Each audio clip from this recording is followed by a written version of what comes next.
আসসালামু আলাইকুম ভিউয়ার্স। আজকে আমার শখের খামারে ডিম দেখতে যাব। কয়টা ডিম পেড়েছে মুরগিওয়ালা, দেখেন কেমন সুন্দরভাবে ঘোরাফেরা করতেছে। খুবই ভালো লাগে দেখলে। চলেন দেখি কয়টা ডিম পেড়েছে। এখানে দেখা যাচ্ছে 3টা ডিম। উপরে দেখি উপরে 2টা, ওইদিকে দেখি কয়টা পারছে।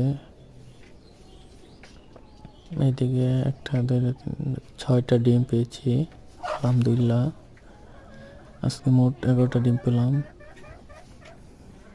13টা মুরগি থেকে আমরা 11টা ডিম পেলাম, আলহামদুলিল্লাহ। সকলে দোয়া করবেন, মুরগিগুলো খুব সুস্থ আছে।